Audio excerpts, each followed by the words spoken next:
Hello good morning बच्चों, welcome back in NRMS classes. बेटा मैं आज आपको इस वीडियो में DAV class 8 maths chapter number 5 profit loss and discount इसके ब्रेन टीचर का क्वेश्चन नंबर फर्स्ट का B part with their all parts complete कराने जा रही हूँ। तो चलिए देखते हैं बी के ए में कौन सा क्वेश्चन बोल रहे हैं। यहाँ पे बोल रहे हैं after giving the discount of 8% on the mark price an article was sold for ₹414। यहाँ पर आपको मैंने बताया था, सबसे पहले मैंने को बताया था सीपी लिखते हैं, उसके बाद लिखते हैं एमपी और उसके बाद लिखा जाता है एसपी। यहाँ पर क्या बोल रहे हैं कि डिस्काउंट 8% देने के बाद मार्क प्राइस के ऊपर 8% का डिस्काउंट देने के बाद एक आर्टिकल को बेच दिया गया ₹414 में। ठीक है, आपको क्या बताना है? मार्क प्राइस बताना है आर्टिकल का। ठीक है, ये क्वेश्चन है बेटा। सबसे पहले कॉस्ट प्राइस आता है, फिर मार्क प्राइस आता है, फिर सेलिंग प्राइस आता है। मैंने आपको ये ऑलरेडी बता दिया था। मार्क प्राइस जो हमारा जो डिस्काउंट होता है मार्क प्राइस के ऊपर कैलकुलेट होता है, मैंने आपको ये बता दिया था, क्योंकि जो टैग लगता है उसके ऊपर जो भी डिस्काउंट दिया जाता है उसके बाद चीज सेल हो जाती है। तो मार्क प्राइस जो होता है, डिस्काउंट जो होता है वो मार्क प्राइस के ऊपर लगता है, मतलब मार्क प्राइस के ऊपर ही डिस्काउंट लगता है। ठीक है, अब यहाँ पर क्या है कि कोई भी एक आर्टिकल है, ठीक है, उसको बेचा गया 414 में। कब बेचा गया? जब उसके मार्क प्राइस के ऊपर 8% डिस्काउंट लगा था। आपको बताना मार्क प्राइस क्या होगा। तो देखो बेटा, हमें जब डिस्काउंट भी पता है और हमें सेलिंग प्राइस भी पता है, तो सिंपल सी चीज है, हमें मार्क प्राइस निकालना है। हम इसका फॉर्मूला यहाँ पुट कर देंगे। मार्क प्राइस क्या होगा? मार्क प्राइस और के बाद सेलिंग प्राइस निकलता है, तो यहाँ पर क्या आ जाएगा? सेलिंग प्राइस मल्टीप्लाई बाय 100 आता है, अपॉन में 100 आता है, माइनस डिस्काउंट परसेंट आता है। डिस्काउंट परसेंट को माइनस करते हैं, क्योंकि डिस्काउंट जिसको मिल रहा है उसके लिए प्रॉफिट है, लेकिन जो शॉपकीपर डिस्काउंट दे रहा है उसके लिए लॉस होता है, और लॉस को हम डिडक्ट करते हैं, माइनस करते हैं। ठीक है, तो सेलिंग प्राइस कितना है? हमें दिया हुआ है 414 मल्टीप्लाई बाय 100 अपॉन में 100 माइनस डिस्काउंट परसेंट कितना है बेटा? 8। तो यहाँ पर पहले तो ऊपर मल्टीप्लीकेशन में जो उसको एज इट इज रहने देंगे और नीचे जो है इसको माइनस कर देंगे। तो 100 में से 8 को माइनस करेंगे, आएगा 92। अब जो चीज कैंसिल हो सकती है उसको आप कैंसिल कर दो। देखो मैं इसको 2 से कैंसिल करती हूँ। 2 4 ज़ा 8, 2 6 ज़ा 12, 2 2 ज़ा 4, 0, 2 7 ज़ा 14। ठीक है बेटा, उसके बाद ये जो है ये कैंसिल हो जाएगा आपका। इसको मैं कैंसिल करती हूँ, इसको मैं 2 से कैंसिल करती हूँ। 2 2 ज़ा 4, 2 3 ज़ा 6, और इसको भी 2 से करती हूँ। 2 5 ज़ा 10 और एक 0 आ गया। ठीक है, अब बेटा मैं यहाँ पर क्या आ गया? 23 और 207। अब 23 1 ज़ा 23 और 23 9 ज़ा 207 होता है। मैं आपको करके दिखा देती हूँ। 23 9 ज़ा 9 3 ज़ा 27 कैरी गया 2, 9 2 ज़ा 18, सॉरी 9 3 ज़ा 27 कैरी गया 2, 9 2 ज़ा 18, 18 प्लस 2 207 आ गया ना। ठीक है, तो ये 9 पर कैंसिल हो जाता है। तो यानी कि क्या आ गया? 9 मल्टीप्लाई बाय 50, यानी मार्क प्राइस कितना आ गया बेटा? 450 रुपीज, 450। और यही हमें इस क्वेश्चन में निकालना था। ठीक है, तो लिख देंगे therefore the mark price of the article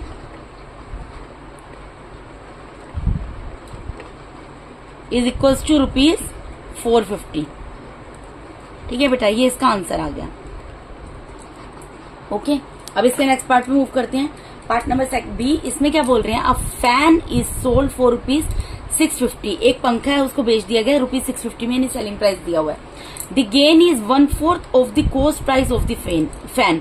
अब जो प्रॉफिट हुआ है ना, वो मतलब जो कॉस्ट प्राइस था ना फैन का जो सपोज करो फैन अगर 100 रुपीज का है, तो प्रॉफिट जो उसका 1/4 हुआ है, यानी कि 25 रुपीज का प्रॉफिट हुआ है।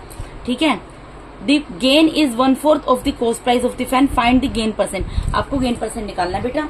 देखो, हमें सबसे पहले ये देखना होता है, जब मैंने आपको एक क्वेश्चन पहले भी आया था, मैंने आपको बोला था अगर इस तरीके से जैसे यहाँ पर गेन और कॉस्ट प्राइस के बीच में रिलेशनशिप बिल्ट हो रहा है, ठीक है, तो आपको क्या करना है? जो चीज बाद में दी होती है उसको लेट कर लेते हैं। पहले तो आपको यहाँ पर, तो आप क्या लेट करोगे? Let the cost price of the fan is rupees, क्या लेट करोगे बेटा? एक्स लेट कर लो। ठीक है, अब प्रॉफिट क्या हुआ है? प्रॉफिट क्या बोल रहे हैं यहाँ पर? प्रॉफिट बोल रहे हैं the gain is one, gain और प्रॉफिट एक ही चीज होती है, as I told you earlier so many times, is 1/4 of the cost price. जो कॉस्ट प्राइस है उसका 1/4 हुआ है प्रॉफिट, यानी कि क्या लिख सकती हूँ मैं इसको, ₹X/4। ये क्या है? प्रॉफिट हुआ है। ठीक है जी। अब आपको यहाँ पर सेलिंग प्राइस भी दिया हुआ है। सेलिंग प्राइस कितना दिया हुआ है? ₹650। ठीक है। अब आप एक चीज यहाँ पर एक चीज बताओ, सेलिंग प्राइस के अंदर क्या इंक्लूड होगा? सेलिंग प्राइस के अंदर एक तो इस फैन की कॉस्ट इंक्लूड होगी। ठीक है। कोई भी आप मेरे पास आए, पंखा खरीदने के लिए आए, मैंने आपको पंखा सेल कर दिया। अब जो फैन मैंने आपको सेल किया उसमें मैंने आपसे क्या क्या चार्ज किया होगा? एक तो उस फैन का कॉस्ट प्राइस चार्ज किया होगा। ठीक है, वो मैंने क्या माना है? X माना है। और साथ में जो प्रॉफिट हुआ है वो भी तो मैंने आपसे चार्ज किया है। तो उन दोनों को चार्ज करके मैंने आपसे ₹650 कमाया है। ठीक है। अब इसको सोल्व कर लो। यहाँ एलसीएम 4 आएगा, यहाँ पे 4x हो जाएगा प्लस x हो जाएगा इक्वल्स टू 650। इसका कोफिशिएंट कुछ नहीं है तो 1 ले लो। तो ये क्या हो गया? 5x/4 is equals to 650। यहाँ x की वैल्यू निकालनी है, तो जिसकी वैल्यू निकालनी होती है उसको वहां पे एज इट इज रहने देते हैं। राइट हैंड साइड में जो चीज है उसको भी एज इट इज रहने देते हैं। ठीक है। ये मल्टीप्लाई में है, मल्टीप्लाई में 5/4, डिवाइड में जाएगा तो इसका रेसिप्रोकल हो जाएगा। ठीक है। और डिवाइड में तो 5/4 ही जाएगा। उसको जब बेसिकली मल्टीप्लाई के साइन में कन्वर्ट करेंगे, आप सिंपल से समझो, यहाँ पर 5/4 मल्टीप्लाई में है ना, इधर जाएगा तो इसका रेसिप्रोकल जाएगा, 4/5 हो जाएगा। ठीक है। अब इसको कैंसिल कर दो, 5 1 5, 5 1 5, 5 3 15 और 1 0, यानी कि x कितना आ गया? 130 मल्टीप्लाई बाय 4, 13 4 होता है हमारा जी 552 और 1 0 है तो वो लगा दो। ठीक है। यानी कि ये हमारा क्या निकल गया? x क्या था बेटा? x हमने माना था कॉस्ट प्राइस, ये तो निकल गया कॉस्ट प्राइस। अब आपको कॉस्ट प्राइस पता लग गया है, कॉस्ट प्राइस आपको पता लग गया है, फैन का है 520। ठीक है। सेलिंग प्राइस आपको फैन का ऑलरेडी दिया हुआ है, कितना दिया है? ₹650। अब सोचो, कोई चीज 520 की थी, आपने 650 में बेचती तो आपको क्या हुआ? आपको क्या हुआ? कॉस्ट प्राइस आपको पता है, सेलिंग प्राइस आपको पता है। अगर कोई चीज 520 की आपने खरीदी थी, आपने 650 की खरीद बेची है, इसका मतलब आपको तो प्रॉफिट हुआ है ना। ठीक है। तो प्रॉफिट कैसे निकलेगा? पहले सबसे प्रॉफिट निकाल लोगे। प्रॉफिट कैसे निकलेगा बेटा? Selling price minus cost price. ठीक है। सेलिंग प्राइस कितना है? 650, और इसमें से माइनस कर दोगे cost price, this is equals to 520। तो इसको जब माइनस करोगे क्या आएगा बेटा? इसको माइनस करोगे 130 आएगा, यानी कि प्रॉफिट कितना आ गया आपका? 130 आ गया। आपको निकालना क्या बेटा? इसमें प्रॉफिट परसेंट निकालना है। प्रॉफिट परसेंट कैसे निकलेगा? निकाल लेते हैं जी। Profit percent is equals to profit, यहाँ पे मैंने बोला था प्रॉफिट हो तो प्रॉफिट लिख दो, लॉस हो तो लॉस लिख दो। प्रॉफिट और लॉस दोनों सीपी पर कैलकुलेट होते हैं, divided by CP multiply by 100। ठीक है। तो प्रॉफिट कितना निकला है? 130 निकला है, divided by CP. Cost price हमने कितना निकाला है? 520 निकाला है, मल्टीप्लाई बाय 100। 0 से 0 कैंसिल कर दो, 13 1 13, 13 4 52। ठीक है। अब उसके बाद ये कैंसिल कर दो, दोनों कैंसिल हो जाएंगे। 4 1 4, 4 2 8 और 2 बचा, 4 5 10, यानी कि कितना आ गया? 25%। यानी कि प्रॉफिट कितना निकल गया बेटा हमारा? प्रॉफिट इज इक्वल टू 25%, और यही निकालना था। ये इस क्वेश्चन का आंसर है। ठीक है। अब इसके नेक्स्ट पार्ट में मूव करते हैं। बोल रहे हैं एक शॉपकीपर जो, उसने 10 पेंसिल्स खरीदी 10 रुपीज की, और उसके बाद उनको सेल कर दिया 8 पेंसिल्स को 10 रुपीज में। देखो, कोई चीज खरीदता है ना, कोई भी शॉपकीपर कोई चीज खरीदता है तो उसको अपने मुनाफे के लिए खरीदता है, अपने प्रॉफिट के लिए खरीदता है। अगर सोचो वो 10 पेंसिल 10 रुपए में खरीद के 10 पेंसिल 10 में ही बेच रहा है, तो उसको क्या फायदा हुआ ये बिजनेस करने का? कोई फायदा नहीं हुआ ना। तो उसने 10 पेंसिल्स को खरीदा तो 10 में, लेकिन 8 पेंसिल्स को 10 रुपीज में बेचा। ठीक है। तो 2 पेंसिल्स का उसने प्रॉफिट कमाया होगा। आपको क्या निकालना है? Profit percent. अब प्रॉफिट परसेंट कैसे निकल सकता है? प्रॉफिट निकालने के लिए, लॉस निकालने के लिए हमें सीपी और एसपी चाहिए होता है। ठीक है। तो हम इसको सोल्व करेंगे। पहले सबसे हमें क्या पता है? हमें पता है CP of 10 pencils. Cost price of 10 pencils कितना है बेटा? यहाँ पर ₹10 है, गिवन है। ठीक है। और सेलिंग प्राइस ऑफ 8 पेंसिल्स दिया हुआ है, वो कितना दिया हुआ है? 8 रुपीज दिया हुआ है। ठीक है। अब बेटा देखो, हमें 10 पेंसिल्स का कॉस्ट प्राइस पता है, हम 1 पेंसिल का पहले निकाल लेंगे। Cost price of 1 pencil, unitary method follow कर रही हूं मैं। क्या होगा? अगर 10 पेंसिल्स 10 रुपए की हैं तो 1 पेंसिल कितने की होगी? 10/10। अभी मैं इसको ऐसे ही छोड़ दूंगी, ₹10/10। इसी तरीके से मैं सेलिंग प्राइस में निकाल लूंगी ऑफ 1 पेंसिल। अगर 8 पेंसिल्स जो है 8 रुपीज की है, अगर 8 पेंसिल्स जो हैं 10 रुपीज की हैं, तो 1 पेंसिल कितने की होगी? 10/8। ठीक है, इतने की होगी। अब मुझे क्या करना है बेटा, मुझे यहाँ पर एक चीज देखो, यहाँ पर नंबर ऑफ आर्टिकल 10 है और यहाँ नंबर ऑफ आर्टिकल 8 है। तो मुझे क्या करना है, मुझे इन दोनों नंबर ऑफ आर्टिकल को सेम बनाना है। तो सेम कैसे बन सकता है? यहाँ पर नंबर ऑफ आर्टिकल 10 दिख रहे हैं, नंबर ऑफ आर्टिकल 8 दिख रहे हैं। मुझे क्या करना पड़ेगा? I need to take LCM. ठीक है, तो मैं एलसीएम ले लूंगी। 2 5 10, 2 4 8, 2 2 4, 2 1 2, 5 1 5। तो 2 2 4, 4 2 8, 8 5 40। यानी कि अब मैं क्या करूंगी? कॉस्ट प्राइस ऑफ 40 पेंसिल निकालूंगी। अगर 1 पेंसिल की कॉस्ट इतनी है तो 40 की कितनी होगी? मल्टीप्लाई हो जाएगा 40 से। ठीक है ना, अगर 1 पेंसिल इतने की है 10/10 की, तो 40 कितने की होंगी? मल्टीप्लाई हो जाएगा। इसी तरीके से सेलिंग प्राइस भी मैं निकाल लूंगी। सेलिंग प्राइस ऑफ 40 पेंसिल्स, क्योंकि मुझे नंबर ऑफ आर्टिकल सेम करने हैं। देखो मैंने यहाँ पे सेम कर दिया ना, 40 ले आई। ठीक है, अगर अब 1 पेंसिल का सेलिंग प्राइस 10/8 है, तो 40 पेंसिल का कितना होगा? मल्टीप्लाई हो जाएगा। अब इसको कैंसिल कर लो, जो चीज कैंसिल हो सकती है, तो 10 से 10 कट जाएगा। यानी 40 पेंसिल्स का जो कॉस्ट प्राइस है वो कितना निकल गया? ₹40। और इसको भी कर लो, 8 1 8, 8 5 40, यानी कि 10 मल्टीप्लाई बाय 5, यानी कि यहाँ पर क्या निकल गया? 50 रुपी। 50 क्या निकल गया?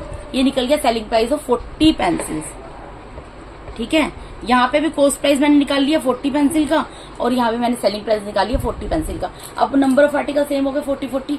तो अब मुझे कॉस्ट प्राइस भी पता है, सेलिंग प्राइस भी पता है। अगर मैंने कोई चीज 40 रुपीज में खरीदी और 50 में सेल कर दी, इसका मतलब क्या? मुझे प्रॉफिट हुआ है। तो मैं प्रॉफिट निकाल सकती हूँ। प्रॉफिट कैसे निकलेगा बेटा? SP minus CP. ठीक है, एसपी कितना है? 50 है, और सीपी कितना है? 40 है। यानी कि मुझे प्रॉफिट कितना हुआ? ₹10 का। ये क्या निकल गया? मेरा प्रॉफिट निकल गया। मुझे अब क्या निकालना है? यहाँ पर प्रॉफिट परसेंट निकालनी है, वो हम यहाँ निकाल देते हैं। प्रॉफिट परसेंट कैसे निकलेगा बेटा? बहुत बार बता चुकी हूँ। प्रॉफिट है तो प्रॉफिट लिख दो, अपोन में डिवाइडेड बाय सीपी लिख दो। सीपी पे कैलकुलेट होता है, मल्टीप्लाई बाय 100 लिख दो। ठीक है, ये लिख दिया। अब प्रॉफिट की जगह क्या आएगा? 10 रुपीज। कॉस्ट प्राइस कितना निकला है? कॉस्ट प्राइस कितना निकला है हमारा? 40 पेंसिल का 40 रुपीज है ना, तो 40 लिख दो, मल्टीप्लाई बाय 100। 1 0 से 1 0 कैंसिल हो गई, इसको डिवाइड कर दो। 2 2 4, 2 5 10, 2 1 2, 2 5 10। तो 5 मल्टीप्लाई बाय 5, यानी कि कितना निकल गया प्रॉफिट? 25%। प्रॉफिट कितना निकल गया बेटा? 25% आंसर।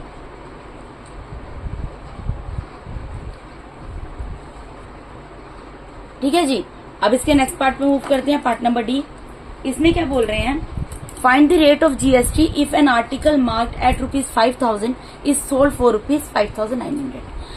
यहाँ पर आपको बताना है रेट ऑफ जीएसटी, मतलब कि आपको जीएसटी परसेंटेज निकालनी है एक आर्टिकल की जिसका मार्क प्राइस जो है 5,000 है और उसको बेच दिया गया 5,900 पर। देखो बेटा, अभी तक तो हम ये पढ़ते आ रहे हैं ना जर्नली कि मार्क प्राइस अगर 5,000 है, उसके ऊपर डिस्काउंट देते हैं, सेल होता है तो कम रेट पे जाता है। लेकिन यहाँ पर क्या, यहाँ पर क्योंकि जीएसटी की बात हो रही है तो यहाँ मार्क प्राइस कितना दिया है आर्टिकल का? में mark price of an article ये हमको दिया है ₹5,000, और इसके अलावा क्या दिया है? इज सोल्ड यानी selling price of an article कितना दे दिया बेटा? ₹5,900। तो आप यहाँ पर ये चीज सोचो, तो ये जो एक्स्ट्रा पैसे हैं किस चीज के गए होंगे? मतलब कि अगर मैं शॉपकीपर हूँ, मैंने 5,000 रुपीज मार्क प्राइस रखा हुआ है किसी आर्टिकल का, ठीक है, और मैंने उस चीज को आपको 5,900 में सेल कर दिया, यानी कि जो मैंने एक्स्ट्रा पैसा लिया वो किस चीज का लिया है? जीएसटी चार्ज किया होगा रुपीज में आपसे। तो जीएसटी क्या निकल गया? इसका मतलब एसपी माइनस एमपी, यही मतलब है ना। सेलिंग प्राइस में से अगर मैं एमपी को, मार्क प्राइस को माइनस कर दूं तो मेरा जीएसटी पता लग गया। मैं यानी कि कितना चार्ज हुआ जीएसटी रुपीज में? 900 रुपीज। ठीक है बेटा, ये 900 रुपीज जीएसटी है। तो अब क्या निकालना है यहाँ पर? सिंपल सी चीज है, जीएसटी परसेंटेज निकाल लेते हैं। जीएसटी परसेंट क्या होगा, जब जीएसटी है तो ऊपर जीएसटी आ जाएगा। जीएसटी मैंने आपको बोला था कॉस्ट प्राइस पे कैलकुलेट होता है, मल्टीप्लाई बाय 100। तो जीएसटी कितना निकाला है हमने 900 रुपीज। कॉस्ट प्राइस यहाँ पे कितना, सॉरी जीएसटी जो होता है हमारा एमपी पर कैलकुलेट होता है, ठीक है, मार्क प्राइस पर, ठीक है बेटा। तो एमपी हमारा कितना है यहाँ पर 5000 रुपीज है, 5000 लिख देंगे मल्टीप्लाई बाय 100, ठीक है। 20 से 20 कैंसिल हो गई, यहाँ पर 10 से 10 कैंसिल हो गया। अब इसको 5 से कैंसिल कर सकते हो, 5 1 5, 5 1 5 एंड 5 8 40, यानी कि जीएसटी परसेंटेज कितनी आ गई बेटा, देयरफॉर जीएसटी कितना निकल गया 18%। जीएसटी हमारा एमपी पर कैलकुलेट होता है, ठीक है ना, और प्रॉफिट एंड लॉस हमारा कॉस्ट प्राइस पे कैलकुलेट होता है, ठीक है। अब उसके बाद पार्ट नंबर ई पे आ जाते हैं। Sam pays rupees 2800 for a cooler, marked rupees 3500, find the discount percent offered. एक व्यक्ति है, उसने पे किए हैं एक कूलर के लिए 2800, ठीक है, और उसके ऊपर मार्क कितना था 3500 मार्क था, ठीक है बेटा। तो यहाँ पर सेलिंग प्राइस कितना आ गया, कूलर कितने में बिका है बेटा, कूलर बिका है रुपीज 2800 में, ठीक है, लेकिन उसके ऊपर मार्क प्राइस कितना था कूलर के ऊपर, रुपीज 3500, ये मार्क प्राइस था, ठीक है। यानी कि उसको डिस्काउंट मिला होगा ना बेटा। आप सोचो, अब मेरे पास है, मैं आपको कूलर सेल कर रही हूँ, मैं आपको, आप मुझसे पूछते हो कॉस्ट ऑफ द कूलर क्या है भैया या दीदी जो भी है, तो मैम कूलर की कॉस्ट कितनी है, मैं आपको बोलती हूँ 3500 रुपीज का ही कूलर है, ठीक है। आप मुझे बोलते हो नहीं जी 3500 बहुत ज्यादा, आप हमें कुछ डिस्काउंट दे दो। मैं बोलती हूँ ठीक है, डिस्काउंट देके आपको कूलर में 2800 रुपीज में सेल कर दूंगी, तो आप कूलर खरीद लेते हैं। तो मैंने आपको कितना डिस्काउंट दिया, कैसे पता लगेगा, मार्क प्राइस में से, देखो फॉर्मूले याद करने की जरूरत नहीं है, समझने की जरूरत है, ये खुद ही बन गया ना। मार्क प्राइस में से सेलिंग प्राइस को माइनस कर दो, यानी मार्क प्राइस कितना है 3500, इसमें से 2800 को माइनस कर देंगे तो कितना आ जाएगा रुपीज 700, है ना बेटा। तो यानी कि डिस्काउंट मैंने आपको कितना दे दिया 700 रुपीज का। अब आपको डिस्काउंट परसेंट बताना है। डिस्काउंट परसेंट किसके ऊपर कैलकुलेट होता है, एमपी पर। तो क्या आ जाता है, डिस्काउंट परसेंट है तो यहाँ पर डिस्काउंट लिख देते हैं बेटा, डिवाइडेड बाय क्या लिखेंगे यहाँ पर, एमपी लिखेंगे और मल्टीप्लाई बाय 100 लिख देंगे, ठीक है जी। डिस्काउंट कितना मिला है 700 रुपीज, अपॉन में एमपी कितना है, एमपी है 3500 मल्टीप्लाई बाय 100, तो 20 से 20 कैंसिल हो गई, 7 1 7, 7 5 35, ऊपर 100 हो गया ना, 100 डिवाइडेड बाय 5, 5 1 5, 5 2 10 और 1 0, यानी कि डिस्काउंट कितना मिल गया 20%। तो डिस्काउंट कितना निकल गया बेटा 20% आंसर, ठीक है बेटा। तो इस वीडियो के अंदर मैंने आपको DAV class 8 maths chapter number 5 profit loss and discount, इसके ब्रेन टीजर के क्वेश्चन नंबर 1 के बी के सारे पार्ट्स कंप्लीट करा दिए हैं, ठीक है बेटा। अगर अपने चैनल पे नए हैं तो काइंडली मेरे चैनल को सब्सक्राइब कीजिए। अगर आप लोगों को मेरा टीचिंग मेथड अच्छा लगता है तो मेरे वीडियोस को ज्यादा से ज्यादा लाइक कीजिए और अपने फ्रेंड्स के साथ शेयर कीजिए। Once again thank you so much for watching my YouTube videos बेटा, thank you so much, God bless.